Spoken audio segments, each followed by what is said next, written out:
Markesha Howlett, Class 515, Grand Canyon University. Joseph, we have to go over our informed consent form. I, put your first name there, understand and agree to each of the following statements. I consent to video audio recordings being made of mock counseling sessions and to these recordings being used to aid in the growth in counseling knowledge and skills.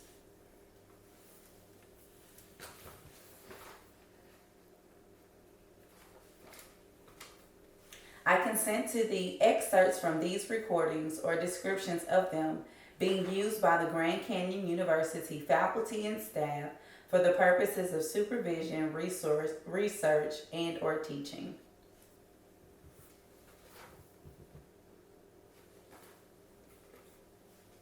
I understand that at any part of a conversation that is recorded and or written down will be kept confidential.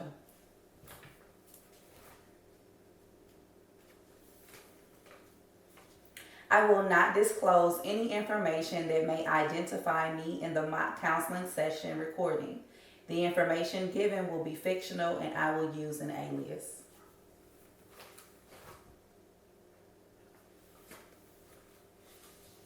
I understand that Zoom will be used to record counseling sessions and that Zoom meets both HIPAA and FERPA confidentiality standards.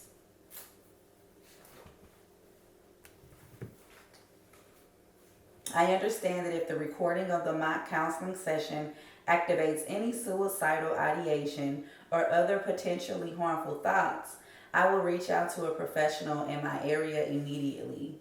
Neither GCU, the college, nor the counseling student will be held accountable if I harm myself.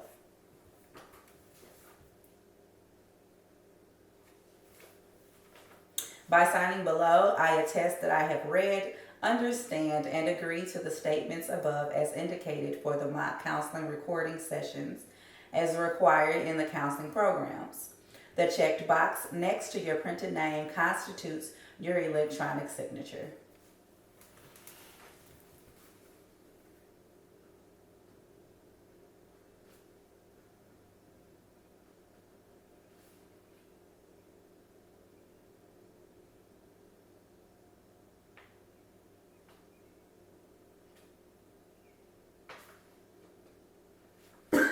Thank you very much.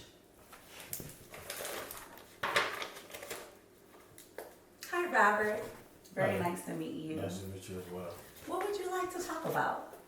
I came in today because I recently lost my brother, and a part of like bereavement at my job, they recommended counseling. So I came in today to handle more so to just talk about my feelings, I guess, the things related to the death of my brother. Okay.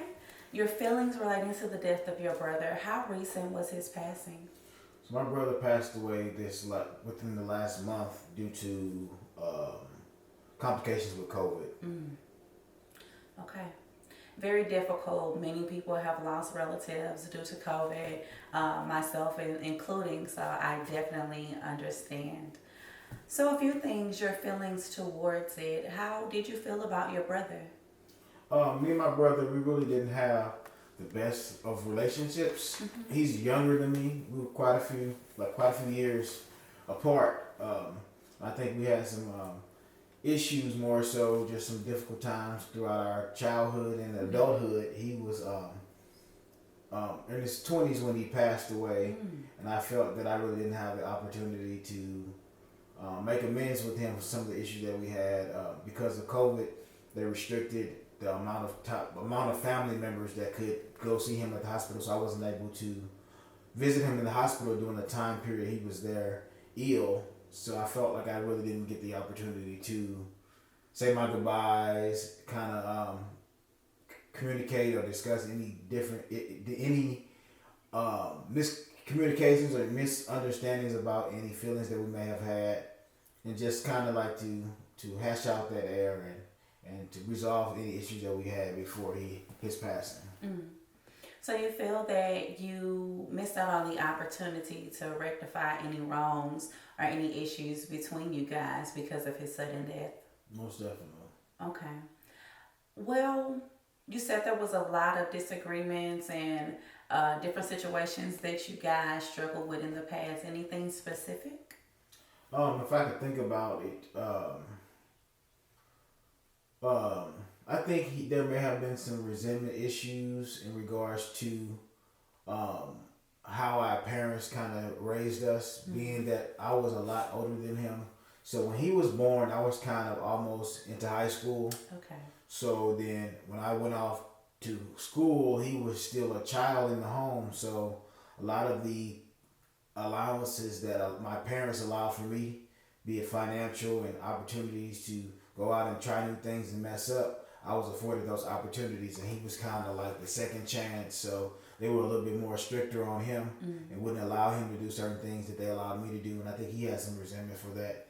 It may have been viewed as more love for me than him, but this just depends on how he took it. I think that's why he kind of had some type of a resentment towards me, because I was able to do a lot of different things that he wasn't allowed to do, being that he grew up later on in the house with my mom and my dad. Were you active in his life before his passing? When he was born, I was kind of I would babysit him a lot.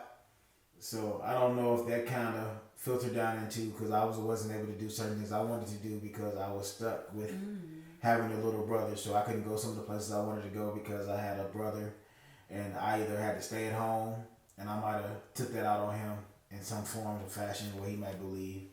And it's true, yeah, I probably did. Probably was angry at certain times when he had to tag along with me, or I couldn't do something because I had to stay at home with my brother. So that kind of filtered down to some of our relationship issues when it comes to communicating and spending time with each other, and showing that affection for each other. It kind of had that underlining cloud of resentment because either he was too young to like do some of the things that I wanted to do, so I wasn't afforded the opportunity, or it wasn't allowed to do certain things because I had to bring him along. Well, with him passing in his 20s and you being in high school when he was born, it definitely doesn't seem like you had the opportunity to do many fun things together, especially in adulthood. So you didn't get a chance to go see him at the hospital due to the restrictions. Were you allowed to go to the funeral? Um, like we didn't have a full funeral. We did because my brother was cremated, so he was cremated once he passed away in the hospital. Then we had a memorial, like a small virtual type of memorial service for him at the church that my family attended. But outside of that, there wasn't really anything spectacular, like no real grand funeral service or cemetery type of deal because he was cremated. Do you feel that he deserved that and didn't get an opportunity to get that?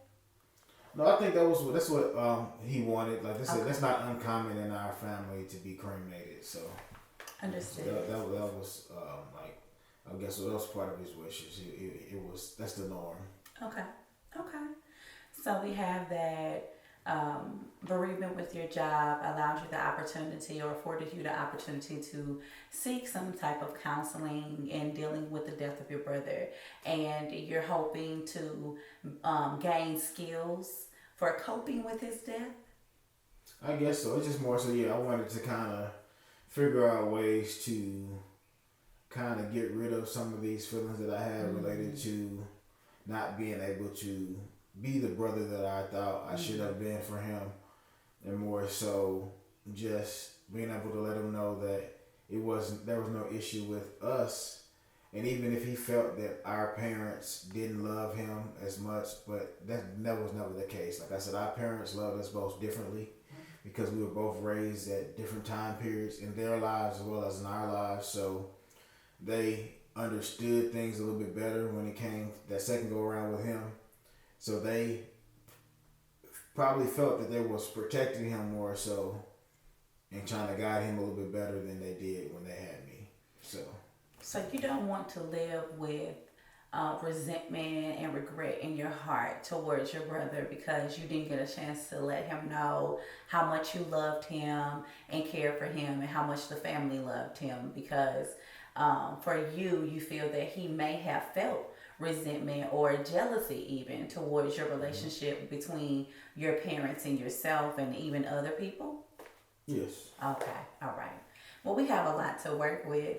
And I think one thing that we can do is figure out an action plan, some goals to help you get through this difficult time. It is still very fresh. And I know that there are a million thoughts running through your mind, even that thoughts that you haven't told me and thoughts that will come up later. And one thing to remember with the grieving process is everyone's process is different. But seeking assistance and help with that is a great step. Is a great step. Some things that I think that we could do.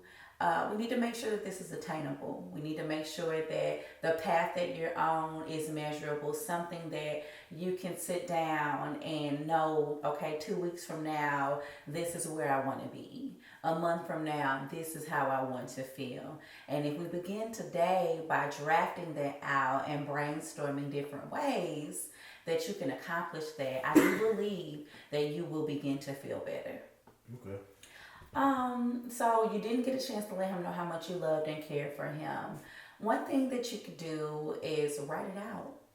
I know that's worked for me in the past, writing out my feelings about a family member and then destroying it. Or you could even put it in a box or a safe place in reference to your brother. You can even create your own memorial for him. Do you plan to go visit him at the cemetery? There's no cemetery because he had Oh, ashes. okay. So where are his ashes now? They were with my parents. Okay, all right. Have you spoken to them about your feelings? No, I kind of didn't want to alarm them in this time because everybody's kind of grieving at the moment. I didn't want them to feel my brother, or at least I don't want to reveal to them that my brother may have had some resentment on the way that they treated us differently. Because they won't think that they did. Right. And I don't want them to have another blockage or barrier on them, like I feel that while they're grieving that they feel now they have to feel like they wasn't good parents or something like that. So I don't want to put that added pressure on them. So I haven't discussed it with anyone. Okay, so since this is session 1 and we want to continue the process of healing, let's try writing out our feelings. Okay. So am I writing my feelings just in general, or am I writing a letter to my brother? Two things. So this is a twofold thing. So I want you to eventually be able to write that letter to your brother. So we could say by session 3, we will begin writing the letter to your brother, explaining exactly how you feel towards him, everything that you want to say to him. And after you write those things, you can either go to your parents' home and read this around his ashes or memorialize it, if you will. You can burn this because you may not want anybody to know, since you said you didn't want your parents to know about the strife that you guys shared that they didn't know about. Or you can even put it in a box. Put it under your bed or put it with your keepsakes if you think it's that important. I also want you to write down your feelings, just how you're feeling about his death. Whether you're feeling sad, angry, it's just exactly what it is that you're feeling. And I would like for you to do that by next session. When you do that, we can then speak about it in our second session and then dive into, what your feelings may mean if you are reflecting any energy or blaming yourself for anything. And it could even be blaming for his death, which of course you have nothing to do with, right? And I also want you to reach out to your parents. Now, I know that you said you don't want them to feel like bad parents or that they failed in any way when it came to your brother, but I do believe it's important for you to open that line of communication with them. You may not need to reveal everything in the beginning when you speak with them, but I do believe it's important that you have a support system. Do you have a significant other or friends that will be able to support you in this journey? I have friends. Okay. And you're comfortable enough with them to explain what's going on? Most definitely. Okay. So we're gonna prioritize this. We'll put you speaking with your parents about everything later on down the line. So before we end up terminating our visits, possibly by visit 4, we will all base this off of what our next sessions are like. But I do want you to attempt to reach out to them and explain to them that you're feeling some kind of way in reference to your brother's death. Okay. Also, keep a journal. Keep a journal. This is something that you can start to do the moment you leave here. It doesn't have to be a fancy journal. It can be a notebook. It can be pieces of paper, but just writing out your thoughts, not necessarily about your brother's death, but just writing out your thoughts in general, how your day is going, so you can notice any patterns if you need to look back at that throughout the week or in between sessions. And ultimately, celebrate his life. You know, you said your brother was in his 20s when he passed. So, was he involved in any activities? He had just recently finished his master's degree. He went straight from undergrad to master's degree. Then he's just getting into the workforce. So he was just starting his life at this point. So, but he was a fun and a loving person. He was involved in organizations and things like that in the community as well as with the schools. So, yeah. He did a lot. You know, and that's awesome. And I don't know, I know you said that you wanted to keep his legacy alive, right? So maybe that you can participate in some of the things that he participated in, attend some of the galas, go to social events that he went to, just in an effort to continue to celebrate his accomplishments and even finish out some of his work if that was something that you were interested in. You can also try taking up a new hobby and just trying to get your mind off of his death. And I know that's easier said than done, especially since it's only been a month since he's passed. But the sooner you begin to learn how to cope with his passing, the better you'll be. You still have to live your life. You still have to remain healthy, and you still have you're the only son left for your parents. So I don't want you to find yourself in a depressive state all the time, and where the only thing on your mind is your brother or the relationship or lack thereof between you two. So we have a few things that we're going to do. We're going to start with when you leave here. You want me to write down my thoughts first, then eventually I'll get to the letter to my brother. Yes.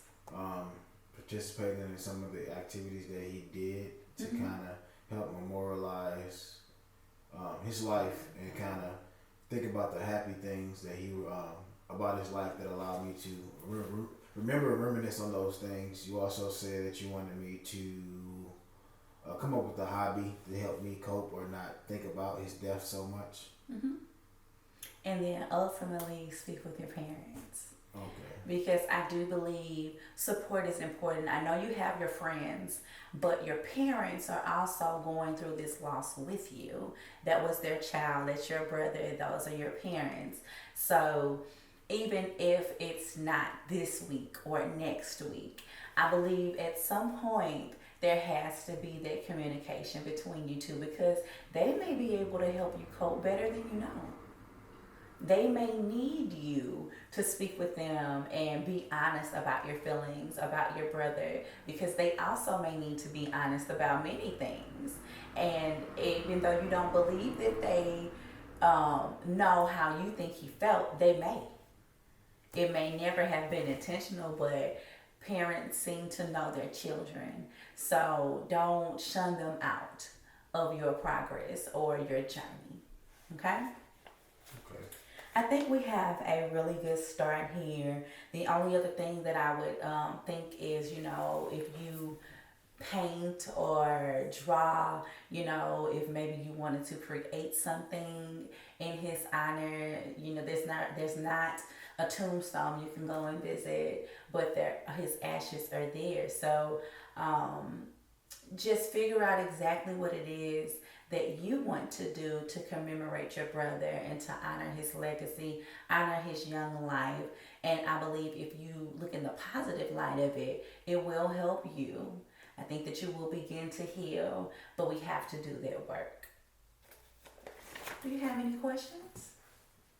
Um, Not necessarily. You gave me a lot to go back and think about, as well as some actions to complete. So I think a lot of the things that you said should help me to be able to cope. Because that's the kind of the main goal, is to make sure I feel like that I don't have this weight on my shoulders and things like that. So that's some good steps to be able to remove that weight and feel more free when it comes to thinking about my brother and our relationship, as well as not feeling like that I have some unfinished business when it comes to mending any relationship issues we had. Absolutely. Well, I'm glad that I can help you today. I look forward to us getting together next week and reviewing everything that you wrote as far as your thoughts, and we will continue to move forward after that, okay? All right. Well, Joseph, you have a great day, and I will see you next week. If you need to reach out to me, feel free to email me. If it's an emergency, you can feel free to call as well. But in the meantime, just make sure that you're taking your time and thoroughly thinking about your thoughts. Don't be afraid to don't hold back. Don't be afraid to be honest with yourself. And then as you're writing and you finish, reflect over that. And don't forget, you're supposed to be keeping your journal from the moment you leave here, and I just want you to write about whatever it is that you want to write about. The journal you don't necessarily have to bring with you next session, but for sure your thoughts, and we can continue to dissect everything that's going on with you and continue to move forward, okay? Okay, so since I really don't have a good communication, more so with my parents, we don't communicate like I guess some families would say. Often, do you think that that conversation you were saying having with my parents is necessary? Can I do something like write the letter and burn it, like the concept that you had with my brother? Because we really don't have that personal type of communication that we can share our feelings and things like that. More so, I don't have that type of communication with my parents like that. So I'm trying to get a better understanding if that conversation is necessary to help me cope with my brother's death. Well, Robert, I do believe that you can write the letter just like you're going to write one for your brother and burn that. But I want you to remember that you stated you did not have a good communication relationship with your brother. And we're here now because of the regrets and the things you didn't get to say and about all the things that you wanted to do with him. So be mindful of that because your parents are still alive. And you have the opportunity to communicate with them. As difficult as it may feel, as uncomfortable as you may be, things may get easier as time progresses, and then you won't have these regrets that you could possibly receive had you not reached out to them or communicated with them. Okay. Okay. So that's, once again, that's something that we could put at a later stage of our sessions. That's a long-term goal for you to be comfortable with speaking with them. And it may not even have to be about your brother initially. Just contacting them to check on them, letting them know that you're available and you're around and you're accessible. So then as time progresses and as they continue to cope and heal with the loss of your brother, then you can ease into speaking to them about what your concerns were and what your regrets were and your true relationship with your brother. Okay. Does that help? Indeed, most definitely. Okay. All right. Well, Robert, I look forward to seeing you for our next session. We know what our homework is, which is to write out your thoughts, and you're going to bring those thoughts with you to session. You will then continue to, once you leave here, write in your journal just about whatever it is that you want to talk about or write about. You can bring it if you like, but you don't have to. It's not required. That's just for your personal use. And then as time progresses, you will then write a letter to your brother explaining to him everything that you wanted to say, the things that you couldn't say, and even apologies. And then at the end, with the help of your parents, hopefully you guys will build a better communication system. All right. All right? Remember, if you need me, just reach out and I will see you next time. Okay? Thank you so much. And you have a good day. You too. All right.